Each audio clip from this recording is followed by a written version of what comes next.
The morning of October 14th, 1943, brought thunder across the German sky. Over Schweinfurt, 291 American B-17 flying fortresses churned through enemy airspace toward the sprawling ball-bearing factories nestled deep in enemy territory. These massive bombers represented the cutting edge of American air power, bristling with guns and crewed by young men who'd spent months perfecting their craft. The gunners aboard these aircraft had drilled endlessly on stationary targets and clay pigeons back home. They understood their weapons intimately. They'd practiced their defensive formations until the maneuvers became second nature. Every man aboard believed he was prepared for what lay ahead. Then the Messerschmitt 109s arrived. They came screaming through the bomber stream at 300 miles per hour, tiny silver needles flashing between the lumbering fortresses. In those critical moments, everything the gunners had learned seemed to evaporate. Their hands moved frantically across gun triggers, sending bullets spraying wildly into empty sky. The German fighters were nowhere to be found. When the smoke cleared and the survivors counted their losses, 60 bombers were simply gone, blasted from the clouds in pieces. Another 17 limped back to England as twisted wreckage barely holding together. When the 305th Bomb Group's crews were finally accounted for, 15 aircraft had departed that morning. Only 3 returned. 12 young men and their machines had vanished into the European night. Back in Texas, Major Cameron Fairchild sat alone with the casualty lists spread across his desk. The numbers seemed almost abstract until you considered the faces behind them. Young men. Somebody's sons. Somebody's brothers. He began making calculations that would eventually force the army to label him either brilliant or completely unhinged. He decided right then that he'd teach American gunners to shoot at their own planes using live ammunition. Somehow they'd all walk away alive. The army brass told him it couldn't be done. They said the physics made it impossible. They suggested he was working too hard and needed a rest. Fairchild knew better. He understood that conventional thinking had become a death sentence for American airmen, and he was determined to break it. The Texas heat shimmered across the tarmac as Fairchild stood, watching yet another training exercise he found deeply unsatisfying. A truck bed jolted and swayed, carrying 12 young airmen clutching shotguns. The vehicle lurched across the uneven ground, kicking up clouds of dust that coated everything in a fine tan powder.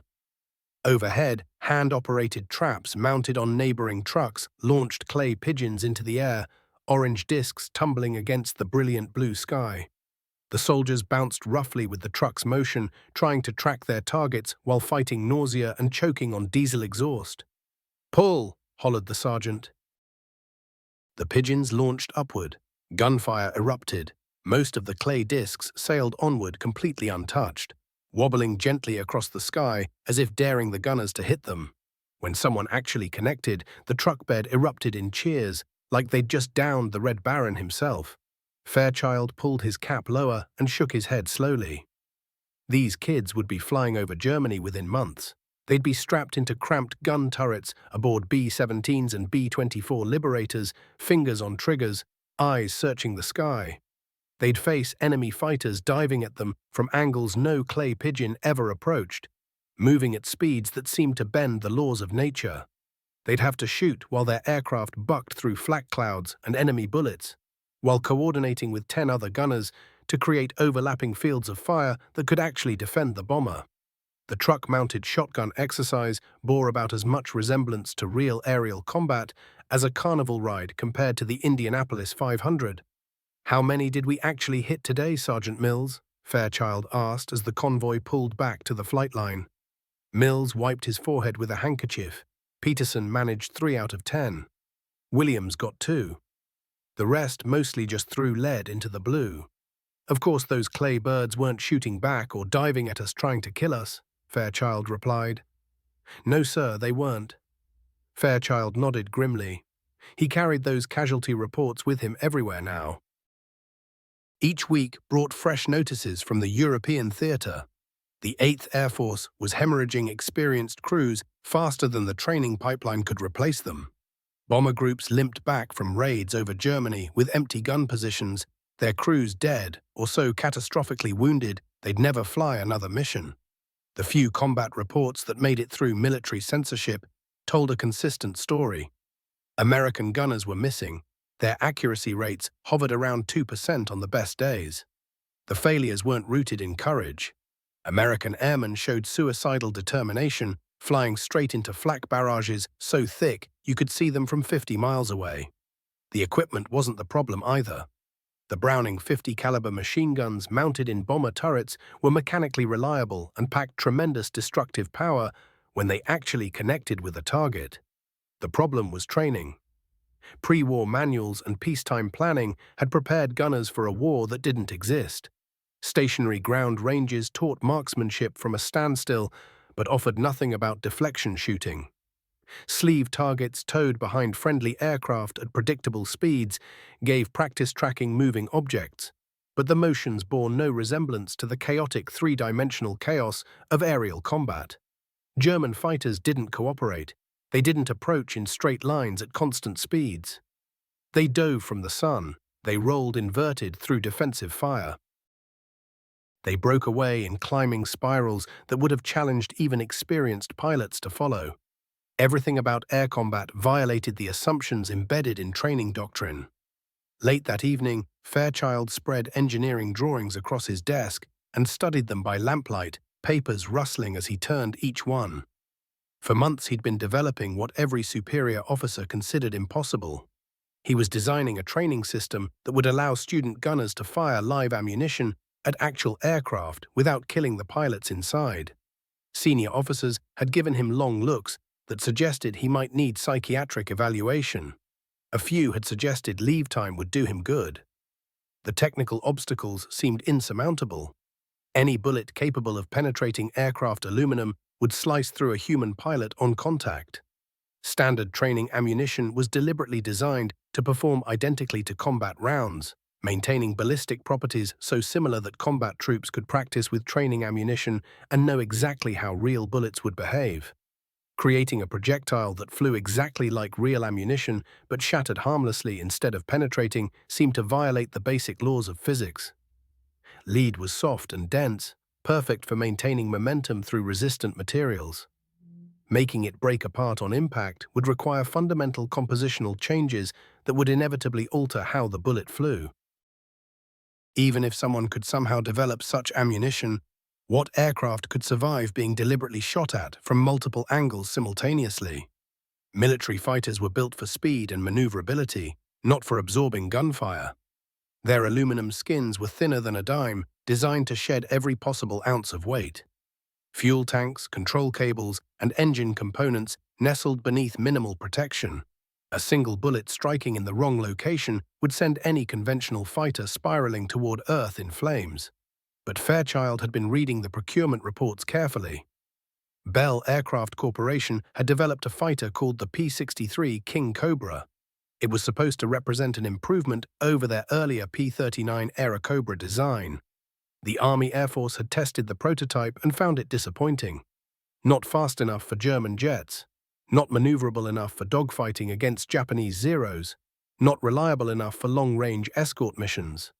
The Air Force had cancelled orders in favor of P-51 Mustangs and P-47 Thunderbolts that outperformed the King Cobra in every category that mattered for actual combat. This meant hundreds of perfectly serviceable P-63 airframes were sitting in storage, unwanted and available. These were aircraft that could be modified without affecting critical war production. Fighters that could be armored and outfitted with instrumentation, without anyone worrying about weight penalties that would have been unacceptable in combat machines. The concept crystallized in Fairchild's mind: armor plating thick enough to stop rifle rounds, bulletproof glass for the cockpit, impact sensors to register hits without penetration, visual indicators to give immediate feedback to student gunners, bright paint schemes ensuring visibility at combat ranges. Most critically, ammunition that would fragment on impact rather than penetrate, enabling realistic training without risking pilot lives. If such bullets could be created, if they could match the ballistic properties of combat ammunition while disintegrating harmlessly on contact, then student gunners could finally practice against actual aircraft performing genuine attack maneuvers. Fairchild closed the engineering folders and walked to the window. Outside, the flight line stretched empty beneath the Texas stars. In hours, another group of student gunners would climb into training aircraft, ready to learn aerial gunnery from instructors who'd never fired shots in actual combat. They'd practice on sleeves and clay pigeons, developing skills that would prove useless the moment a Fokker-Wulf dove through their formation with all guns blazing. Unless someone challenged conventional wisdom and risked everything on what the establishment considered impossible. Duke University's chemistry laboratory hummed with activity and purpose. Professor Paul Gross examined another failed bullet prototype beneath a magnifying glass, studying its structure with intense concentration. The projectile had shattered beautifully against the steel test plate, fragmenting into powder just as intended. Unfortunately, it had also tumbled wildly in flight, arriving at the target sideways after describing lazy arcs that bore no resemblance to military ammunition behavior. Number 217, announced Professor Marcus Hobbs, making another notation in their test log. Bakelite mixture with 15% lead powder. Excellent fragmentation characteristics. Unacceptable flight stability. Fairchild leaned against the laboratory bench, watching the two scientists work with methodical precision. For half a year, they'd pursued what the Army Ordnance Department insisted was scientifically impossible. They were trying to create a bullet that flew with the weight and trajectory of standard .30 caliber ammunition while shattering harmlessly on impact instead of penetrating. Every formulation providing proper ballistic behavior proved too hard to fragment reliably. Every mixture that fragmented properly flew like a knuckleball pitched by a drunk. The fundamental problem remained unchanged. The process cannot be reconciled. Gross held up two test bullets for comparison. Military ammunition achieves accuracy through dense, stable projectiles that maintain momentum. We need that same density and stability, but we also need the bullet to disintegrate on contact. Physics suggests these requirements are mutually exclusive. Hobbs gestured toward a rack of test samples. We've attempted every combination of lead powder and binding agents available: shellac, wax, even experimental plastics provided by chemical companies. When we increase binder content for better fragmentation, the bullet becomes too light and unstable. When we increase lead content for proper ballistics, the projectile becomes too hard to break apart reliably. The challenge extended beyond simple material science. Standard military ammunition underwent rigorous quality control, ensuring consistent performance across temperature ranges and storage conditions. Combat rounds had to function reliably, whether fired in Arctic cold or tropical heat, whether stored for months in humid compartments or used immediately from fresh deliveries. Creating frangible training ammunition that matched these performance standards while adding the contradictory requirement of harmless fragmentation seemed to violate fundamental ballistic engineering principles. Fairchild picked up one of the failed prototypes, a sleek projectile that looked identical to combat ammunition except for its slightly duller finish. What if we're approaching this backwards? Instead of trying to make a standard bullet that fragments, what if we design a fragmenting bullet that behaves like standard ammunition? Explain, said Gross, setting down his measuring instruments. Every attempt so far has started with lead and added binding agents. If we start with the binding matrix and add lead until we achieve the right weight distribution, Fairchild sketched his concept on the laboratory blackboard. Use bakelite as the primary structure, weighted with lead particles sized and distributed to match the moment of inertia of military rounds. Hobbs studied the diagram thoughtfully. Rather than lead held together by plastic, we'd have plastic weighted with lead. The ballistic properties would depend on overall mass distribution, not material hardness. Exactly. The next series of tests proved significantly more promising. By carefully controlling the size and distribution of lead particles within a bakelite matrix, the Duke team achieved projectiles that maintained stable flight while fragmenting dramatically on impact. The T-44 frangible bullet weighed exactly as much as standard .30 caliber ammunition and followed nearly identical trajectory curves out to 500 yards. "Watch this," Hobbs said, loading a test round into a rifle mounted in a laboratory fixture. The bullet struck a steel plate with a sharp crack, dissolving into metallic dust and plastic fragments that scattered harmlessly across the floor. Complete fragmentation, zero penetration. perfect trajectory match with military specifications. But solving the ammunition problem represented only half of Fairchild's challenge.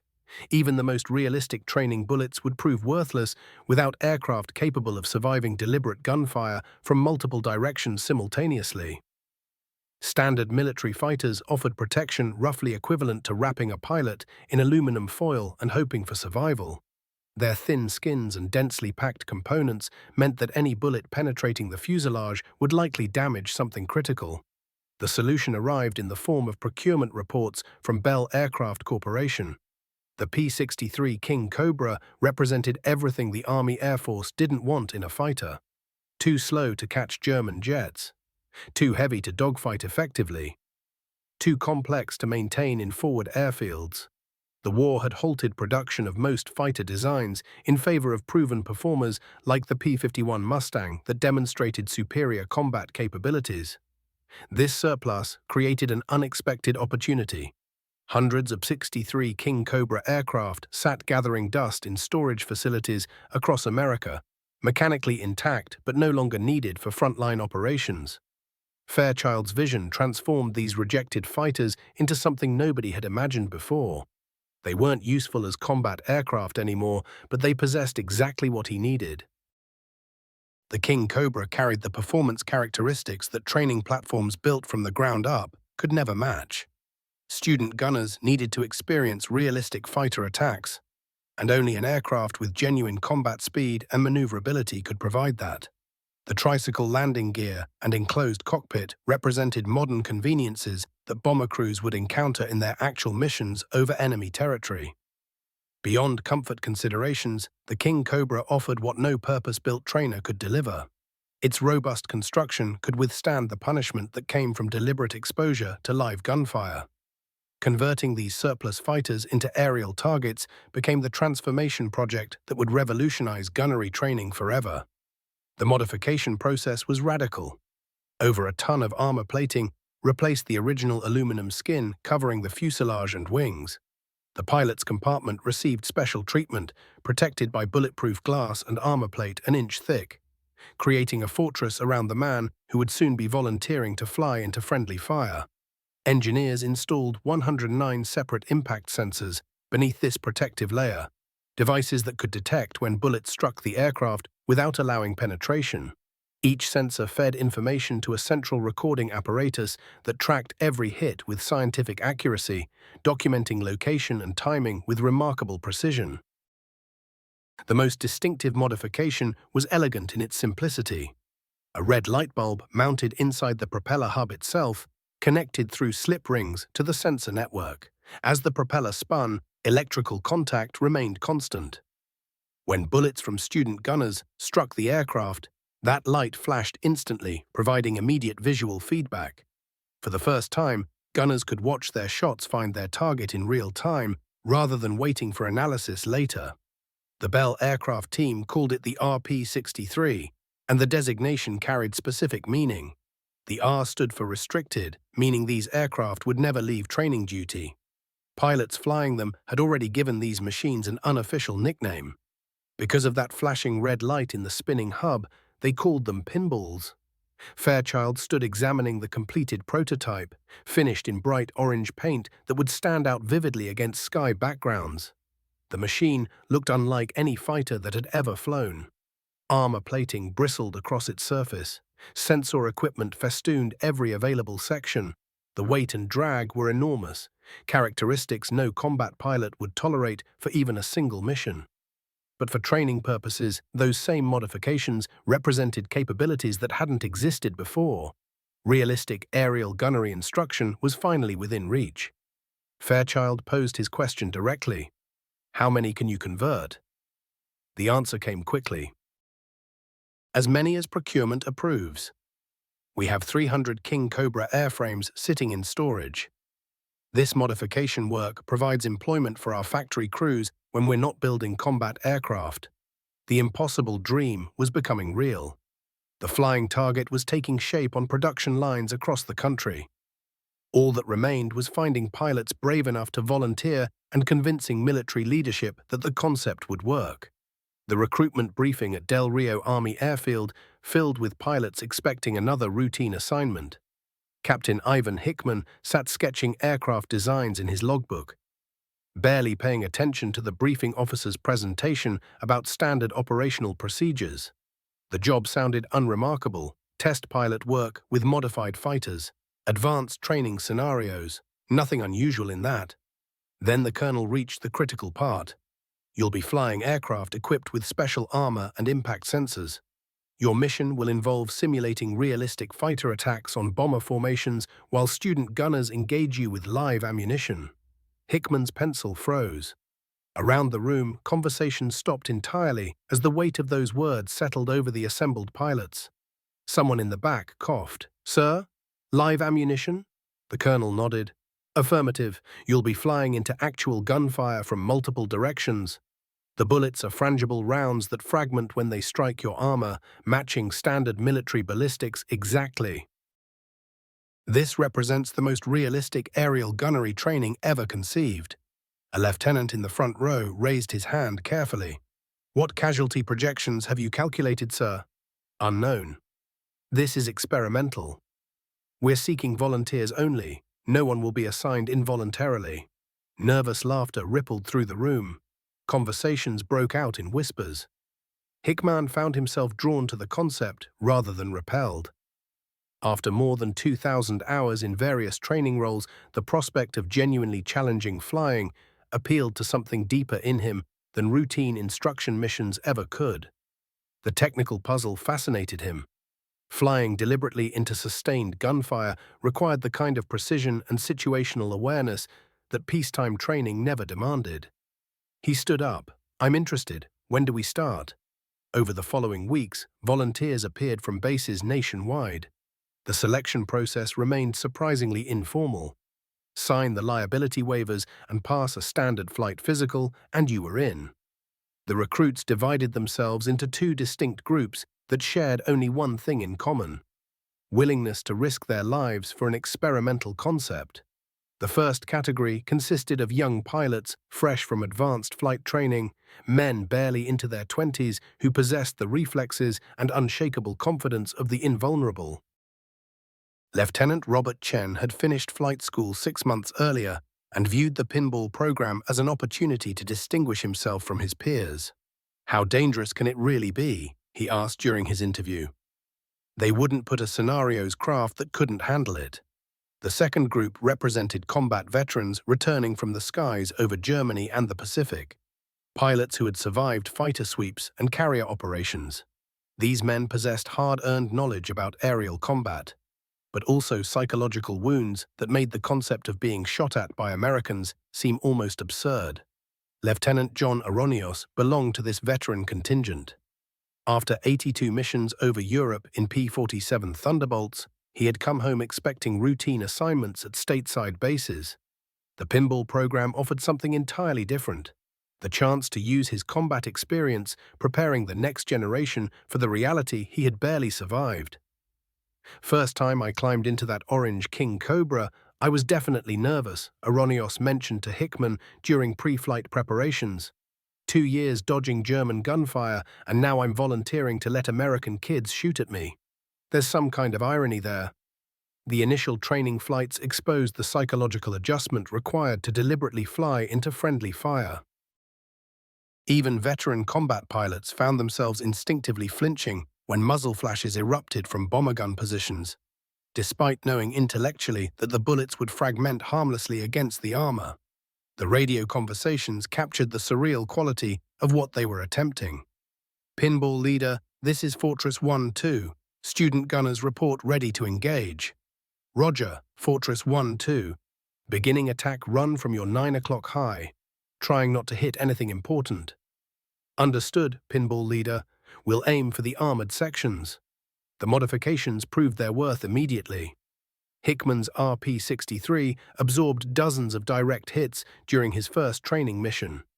The impact sensors registered each strike. The red light flashed continuously inside the propeller hub. Inside the armored cockpit, the sound of bullets striking the aircraft resembled heavy rain hammering against a tin roof.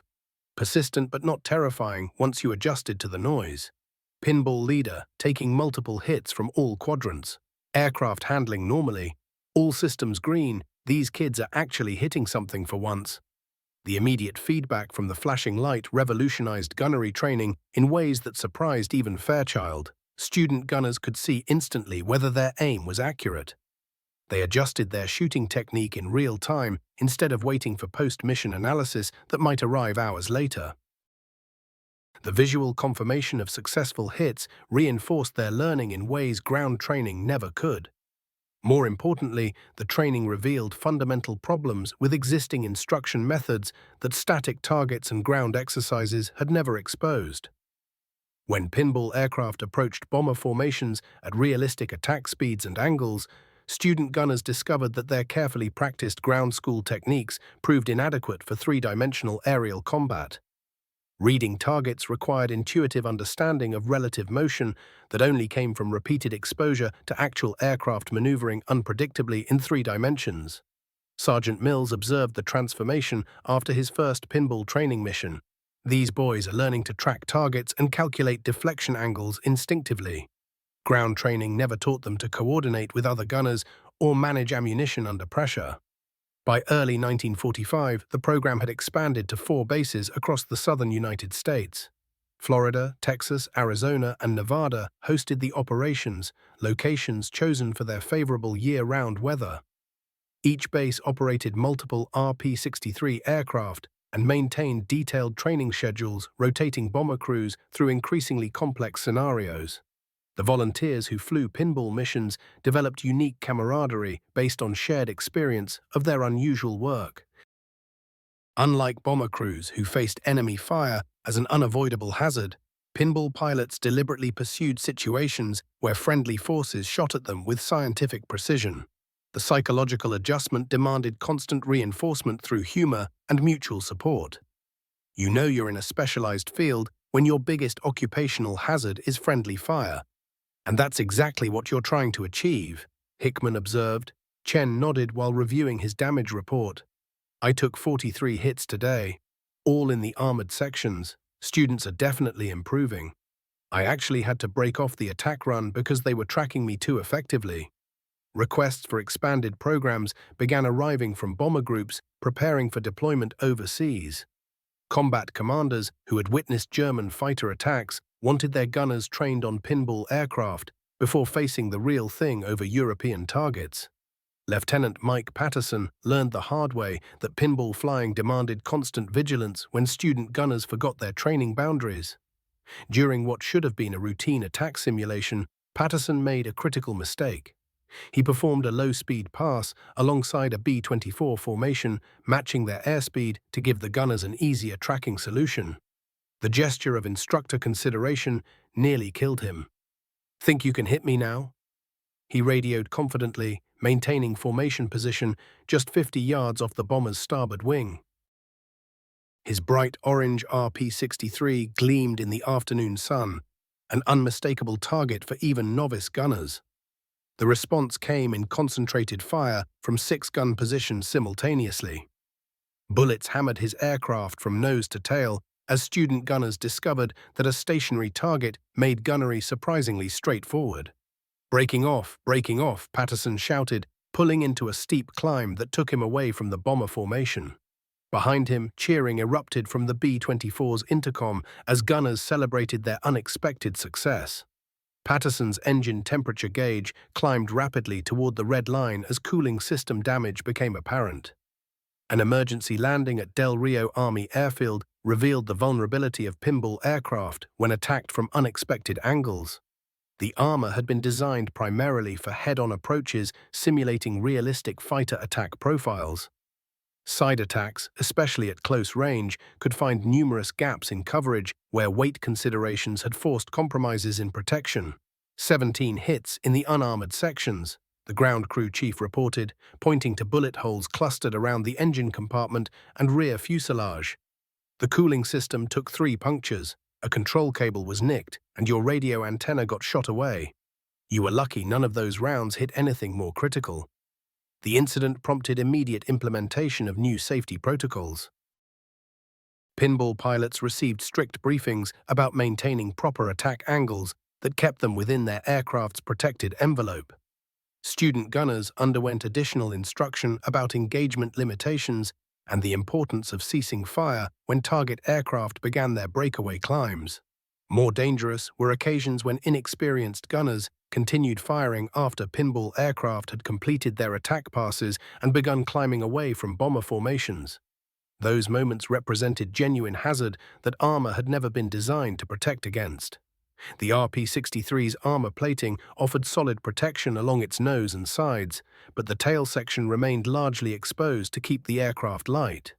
A stray bullet hitting the rear fuselage could tear through flight control cables, knock out radio equipment, or damage engine components sitting outside the armored cocoon. Captain Ivan Hickman learned this lesson the hard way during a training run across Arizona when student gunners got so caught up in their targets that they stopped listening to radio commands ordering them to hold fire.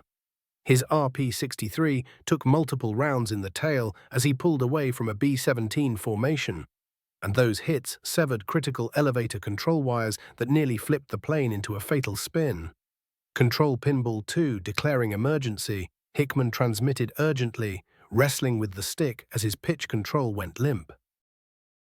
Taking hits in unarmored tail section, losing elevator authority, requesting immediate landing clearance with crash equipment standing by. What followed proved both that the aircraft could handle punishment and that training missions operated on razor-thin margins between success and disaster. Through careful throttle management and skillful rudder work, Hickman managed to nurse the damaged bird down Luke Army Airfield's main runway with only minor additional damage. Later inspection showed that just 2 more hits would have completely destroyed his elevator cables, sending him down for good. This is exactly why we need better fire discipline training, Fairchild observed, studying the bullet holes pocking the fuselage. Student gunners are so excited about actually connecting with their targets that they're throwing basic engagement rules out the window. We need clearer systems for when to open fire and when to stop. The answer came through installing brighter visual markers on the pinball aircraft that would send unmistakable signals when each attack pass concluded.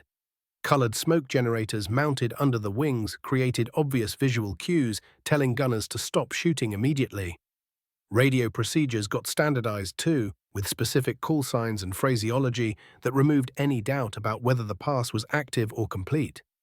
Yet despite these close calls, results showed the program worked. Training statistics piled up, proving that bomber crews who went through pinball gunnery instruction achieved dramatically higher hit percentages than units trained the old-fashioned way. Beyond raw accuracy numbers, they showed superior teamwork and trigger discipline when the pressure mounted, capabilities that stationary target practice had never developed. The differences are like night and day, reported Colonel James Wright, commanding the 401st Bomb Group after his crews finished pinball training. My gunners are tracking targets like it's second nature now, leading properly, functioning as one cohesive unit. When we shipped to England, they went after German fighters with a confidence and sharpness that caught even seasoned squadrons off guard. By the summer of 1945, the pinball operation had become a massive industrial undertaking. 303 aircraft had been converted for training purposes, scattered across bases stretching from Florida all the way to California. Baselet Corporation's frangible ammunition factory churned out 40 to 45 million T-44 rounds every month, consuming enormous quantities of lead and plastic materials that required special allocations through wartime production channels. Every training mission now followed an intricate dance designed to squeeze maximum instruction out of every flight while keeping safety risks manageable. Bomber formations packed with student gunners and 2,000 rounds each would meet up with pinball flights at agreed-upon altitudes and locations. The RP-63 pilots would fly precisely choreographed attack sequences that gave gunners genuine target practice without exposing the training aircraft to unacceptable danger. Attack run number 3, Hickman announced over the frequency. Coming in from your 11 o'clock high, diving in fast, start shooting when I enter range. Break fire when I peel left and climb. The distinctive red lights on the pinball's propeller hubs glowed steadily as student gunners put more and more rounds on target. Radio frequencies crackled with hit reports and accuracy critiques delivered instantly, something no conventional training could match. Gunners watched their tracer fire walk across the target aircraft and saw impacts register in real time. 6 hits on the fuselage, 4 on the starboard wing. The training observer aboard the bomber called out, "Excellent deflection shooting, Henderson. You're finally figuring out how to lead a diving target." The psychological impact of flying against actual maneuvering aircraft mattered as much as the technical marksmanship being taught. Student gunners who successfully engaged a banking diving target under genuine pressure arrived at their first combat assignment carrying confidence that classroom instruction never provided.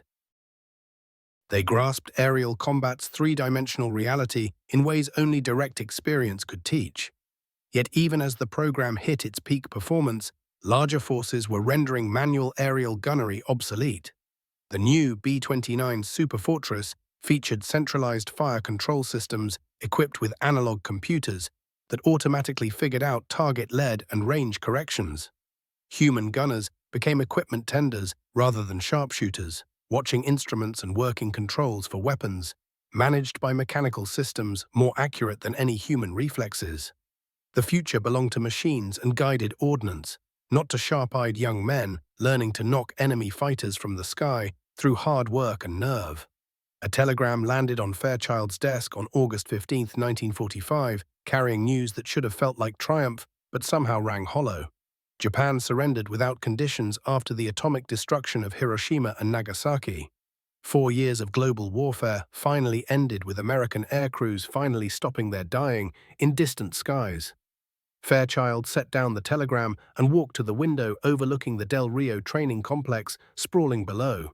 Orange RP-63 pinballs rolled out to the runway for another round of live fire instruction. Student gunners filed into B-24 bombers, checking weapons and running through equipment checks with the smooth efficiency months of realistic training had built. Red lights would flash again that day, confirming successful rounds with the instant feedback that had transformed how aerial gunnery got taught. But who needed these skills now? The Luftwaffe had been shattered months back. Its experienced pilots lay dead or sat grounded by fuel shortages that left Germany's remaining planes as sitting ducks for Allied strafing attacks. Japanese aviation had vanished under the relentless bombing offensive that finished with atomic obliteration. Enemy fighters that once chewed through American bomber streams over places like Schweinfurt and Regensburg now existed only in intelligence files and combat veterans' stories. Major Fairchild's aide knocked hesitantly on the office door. "Colonel Morrison wants you in his office right now, something about program evaluation and planning ahead." Morrison's office hummed with activity. Staff officers compiled statistics and reworked organizational charts that showed the Army transitioning rapidly to peacetime. Training operations nationwide faced sudden examination as spending priorities shifted from wartime build-up to cutting costs for demobilization. Every expenditure on specialized instruction now needed justification based on future military needs rather than immediate combat requirements. "Sit down, Cameron," Morrison said, motioning to a chair piled with administrative paperwork. "We need to talk through the pinball program situation now that fighting's stopped." The preliminary figures look impressive. Accuracy improvements of 300% over conventional training methods, stronger crew coordination, better ammunition discipline. Your innovation performed exactly like you promised it would. Fairchild waited for the but that would certainly follow such compliments. Military bureaucracy rarely offered praise without catching riders, particularly for experimental programs that had questioned existing procedures. Morrison pressed ahead, however. "Still, we're facing financial constraints that make keeping this going tough to defend.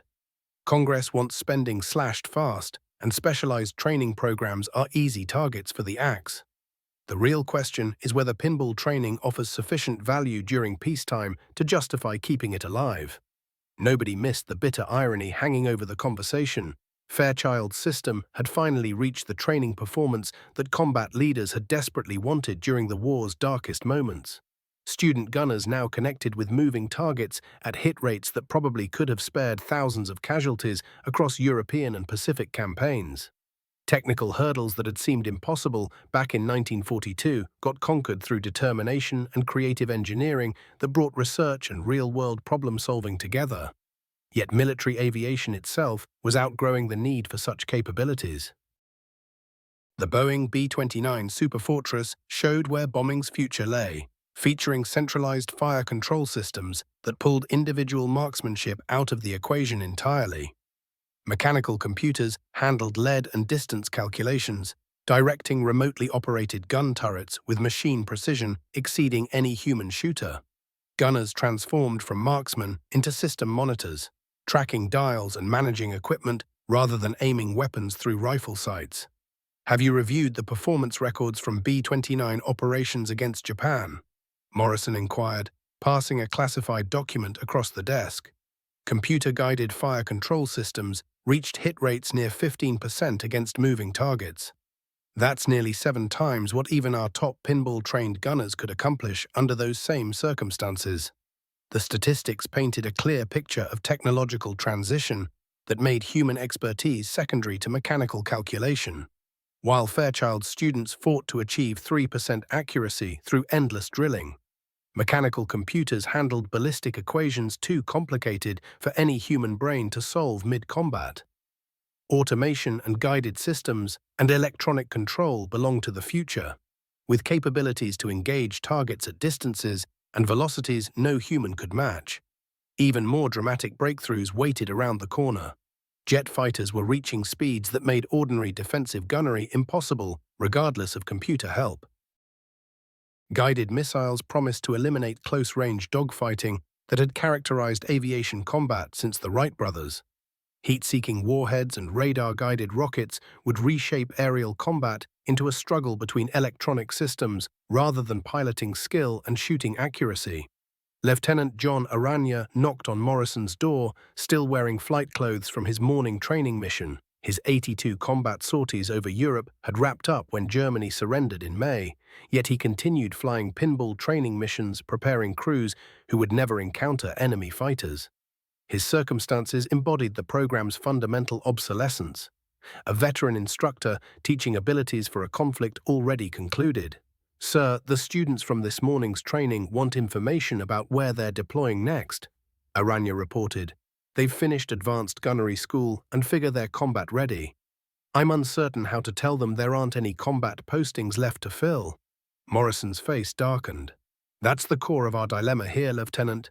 We've manufactured the finest aerial gunnery school this military has ever seen, right when aerial gunnery stops mattering for contemporary warfare.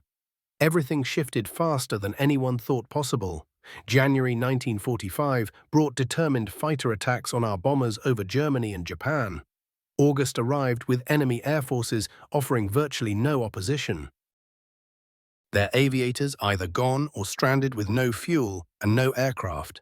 Proficiencies requiring extended training were suddenly irrelevant to American security, making continued specialized instruction expenditure a difficult pitch to budget-focused Congress members. What becomes of the aircraft? Fairchild wondered aloud. 300 converted planes, countless frangible rounds, 4 training base facilities, that's genuine capital assets that might fund different operations. "The RP-63s will probably be scrapped," Morrison answered. "Their frames are too purpose-built for regular operations, and keeping them costs more than their salvage value brings in. The ammunition production line has already stopped. Baselet needs that factory space for civilian manufacturing now that military contracts finished." By late 1946, the pinball program officially wrapped up. The final orange RP-63 made its closing training flight one cold morning in the Nevada desert. Its red light flashed one concluding time as student gunners engaged a target, signifying the conclusion of an aviation era. The pinball got ferried to an Arizona storage yard, where it rested among hundreds of additional wartime projects that succeeded exactly when they became pointless. Fairchild received reassignment to standard training functions at Maxwell Army Airfield in Alabama. His personnel records commended his ingenuity in creating novel gunnery instruction methods, applauding his willingness to solve technical challenges frustrating military aviation. Yet the recognition felt empty. applause for accomplishments arriving too late to serve their purpose. The individuals who might have survived through superior gunnery training occupied military burial grounds across 2 continents. Their deaths resulted from insufficient training that Fairchild's breakthroughs ultimately resolved. His accomplishments signified victory over bureaucratic resistance and technical hurdles. Yet achievement carried the weight of understanding that swifter deployment might have forestalled thousands of losses across German and Japanese objectives. The pinball program established that questioning established methods generates revolutionary breakthroughs when original thought combines with sustained determination. It equally revealed the tragic interval between identifying military requirements and delivering military solutions, demonstrating how institutional caution and technical doubt can postpone life-preserving innovations until they no longer matter.